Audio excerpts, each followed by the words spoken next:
The radio in the station shouldn't have been on. That's the part I need you to understand first. Someone was speaking clearly on a frequency that had been dead for 15 years. I need to back up. It was November 2019. I was Ranger Renner, badge 221, working the northern grid of the Appalachian system. The cold snap had come through the night before, 28 degrees at elevation, the kind of cold that makes the tree line crack like someone stepping on bones. I was running a perimeter check on the old grid, the one that still had Station 17 sitting at the center. Like a tooth, the forest couldn't stop trying to push out. By the end of that shift, I had figured out who the man in the hallway was. I wish I hadn't. The building was exactly as I'd left it the previous spring. Plywood over the windows, padlock on the door. Chains wrapped through the frame bolts, still sealed with the district tag from 2004. I checked the tag, untampered.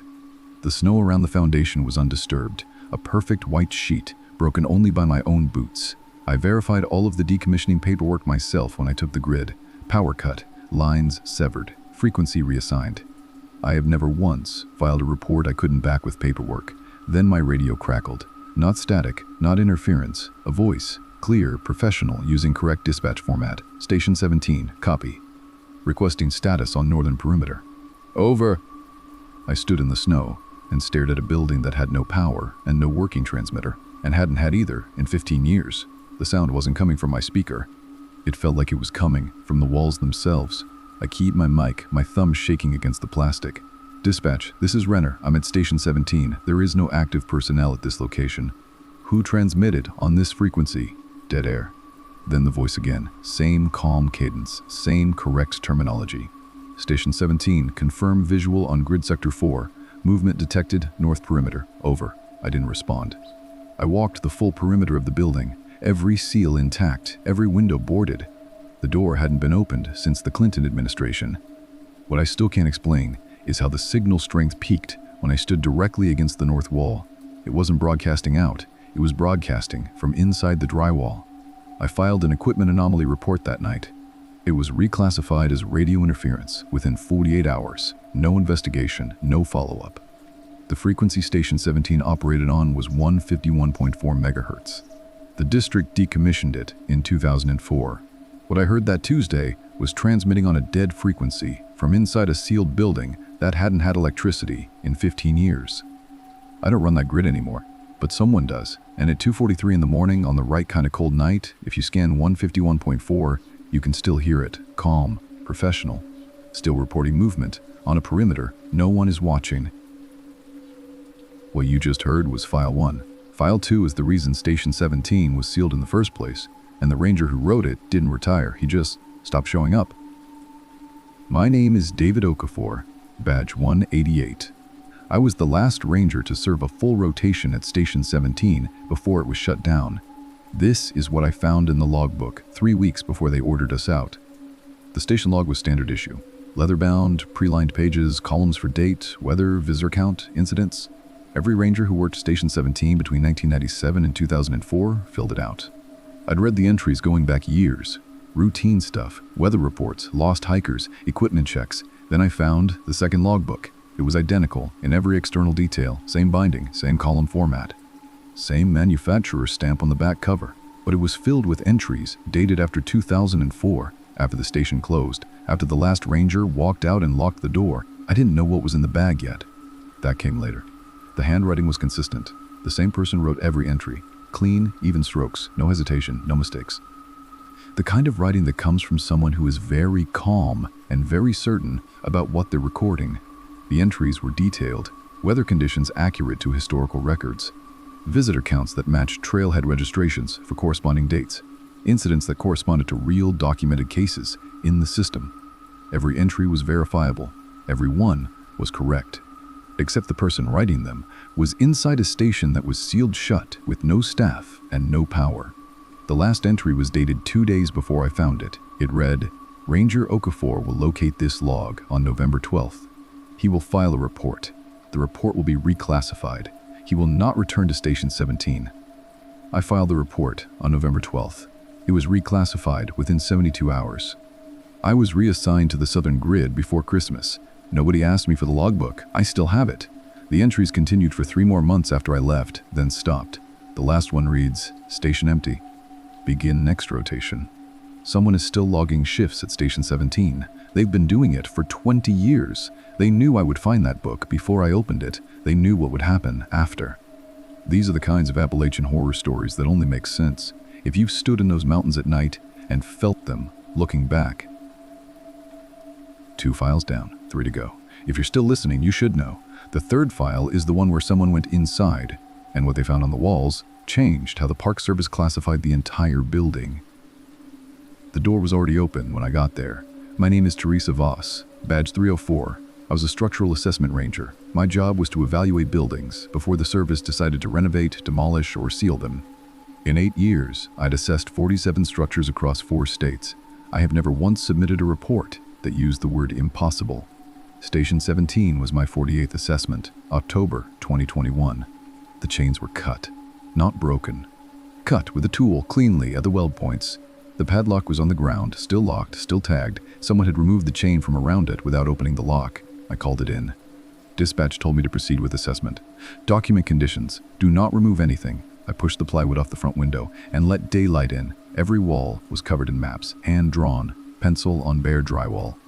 Hundreds of them, floor to ceiling, no blank space remaining. Some overlapped, some had been drawn directly over others. All of them depicted the same geographic area, the 5-mile radius surrounding Station 17.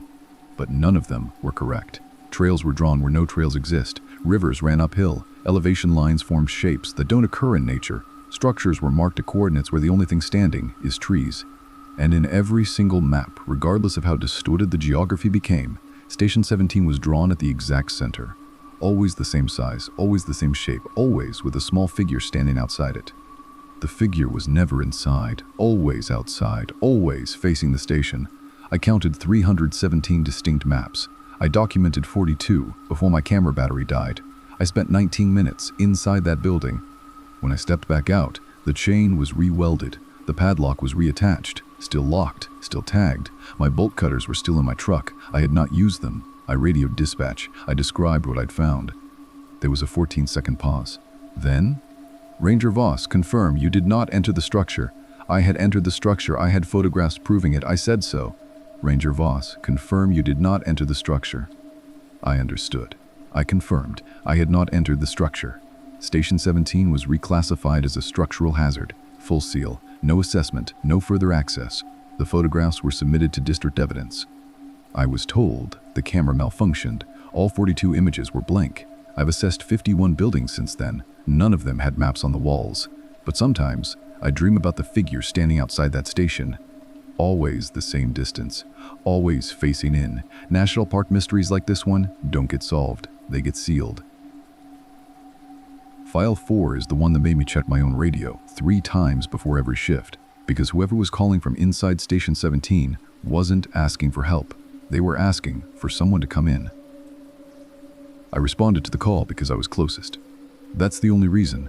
My name is James Harwell, badge 412, night dispatch, Appalachian Southern Corridor. It was January 2023, 1:17 in the morning, when the distress signal came through on the emergency frequency. The voice was calm, professional, correct terminology, correct grid coordinates. The signal was traced to Station 17. Station 17 has been fully sealed since 2021. No power, no personnel, no working transmitter. I drove out anyway, 43 minutes on ice. The building was dark, sealed. The chains were intact this time. I could see the plywood, still nailed over every window. I swept the exterior with my spotlight. That's when I saw the footprints, in the snow. They started at the tree line, bare feet, no shoes, no socks. Each print pressed deep into 6 inches of fresh powder. They led directly to the front door of Station 17. The door was sealed. The chains were locked. The prints ended at the wall, as if whoever made them had walked through it. I circled the building. No exit prints, no second set, just a single trail leading from the forest into a wall of sealed plywood and chain. The temperature was 11 degrees. The snow had fallen 4 hours earlier. Those prints were made by bare feet on frozen ground in the dead of night, and they stopped at a door that hasn't opened in 2 years. I called it in. I was told to document and hold. I waited 90 minutes for a response team. When they arrived, the prints were gone. Not melted, not drifted over. Gone. The snow around the station was an undisturbed field. My own tracks were the only ones visible. I showed my photographs. I was told the flash had likely distorted the snow surface, creating the appearance of prints where none existed. I took those photographs with a digital camera at 200 ISO with a ring light. They are the clearest images I have ever taken in the field. I didn't tell the police about the third thing I found. I'm going to tell you. In the center of the print trail, right where the feet vanished into the wall, the snow was warm. Steam was rising from the depression. I don't respond to calls near Station 17 anymore. But sometimes when I'm on dispatch and the frequency is quiet, I hear something that isn't static. It's too regular, too rhythmic, like breathing. If you're looking for true horror stories from the Appalachian Trail, this is the one that stays with you. 4 files, 4 rangers, 4 reasons that building should have been torn down years ago. The 5th file explains why it wasn't, and why whatever is inside it has been waiting for someone to open that door. I'm the one who opened it. My name is not important. My badge number is not important. What matters is what was on the other side of that door after 20 years of seals and chains and classifications and silence. I was part of the demolition assessment team, February 2025. 4 of us, structural engineers, a safety officer, and me. The only ranger with prior knowledge of the building's history. They brought me in because I'd filed 3 of the incident reports. They thought I had context. They were right. I just didn't have enough. The chains came off at 9:14 in the morning, full daylight, 4 witnesses. Camera rolling. The door swung open on its own, not forced, not pushed. It simply opened, the way a door opens when someone on the other side has been waiting for you to stop knocking. The interior was empty. No maps on the walls, no logbook on the desk, no radio on the shelf, no footprints on the floor, just bare drywall, bare wood, bare concrete. The kind of emptiness that feels deliberate. The kind of absence that is itself a statement. My team swept every room, 800 square feet, nothing, not even dust. Then the engineer found it. Scratched into the concrete floor, in the center room, under a layer of grime we had to scrape away, was a single word, written by hand, deep grooves. Someone had pressed hard enough to carve stone, my last name. Not my badge number, not Ranger, my family name. Scratched into a floor in a building that has been sealed since before I was born by someone who pressed hard enough to leave a permanent mark. We closed the door. We rechained it. We drove back to district and filed a structural hazard report recommending the building remain sealed indefinitely. It was approved the same day. The demolition was canceled. No explanation given. Station 17 is still standing, still sealed, and on the concrete floor in the center room, my name is still there, waiting. The way a thing waits when it is finished with everyone else and has finally found the person it was writing for all along. These are the kinds of Appalachian legends that rangers carry home. The kinds of unexplained mountain encounters that never make the public record. The kinds of horror stories for sleep that you tell yourself aren't true right up until the moment you realize they were never about the building. They were about what was waiting inside it and what it already knows about you. That closes the archive for tonight. If you've got your own unexplainable files, submit them. If you want to keep going, click the tape on your screen right now.